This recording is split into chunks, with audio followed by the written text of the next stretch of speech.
I think it's Denver. To me, was the best basketball team in the playoffs. I don't think anybody would have beat them. I really believe that. I don't think anybody would have beat them. I think the Warriors give them it's not a sweep. It's a tougher matchup in some ways because of Steph. So you don't buy this whole thing about how they had the easiest run of all time and it's a fake. Oh, we should address that right now. We should address that right now. It's an asterisk title. I'm going to address this, and I'm going to address Chris Mannix's comments. First of all, not willing to put it up as an all-time great run is just the most asinine statement when, regardless of what he followed up with, it's the most asinine statement because Jokic literally was like the first to do this, the first to do this, the second most ever. Come on, man. Like, what are we doing? All-time run. Then he starts talking about how, well, for me, it would be an all-time run if he had played against Giannis or Embiid or beat the Celtics. Hey, guess what?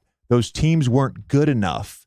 Two of them lost to the Heat, and one of them couldn't get past the Celtics and couldn't close them out. The teams weren't good enough.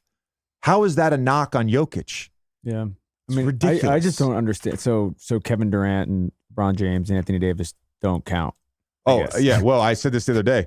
Jokic in the 4 rounds, they went against 22.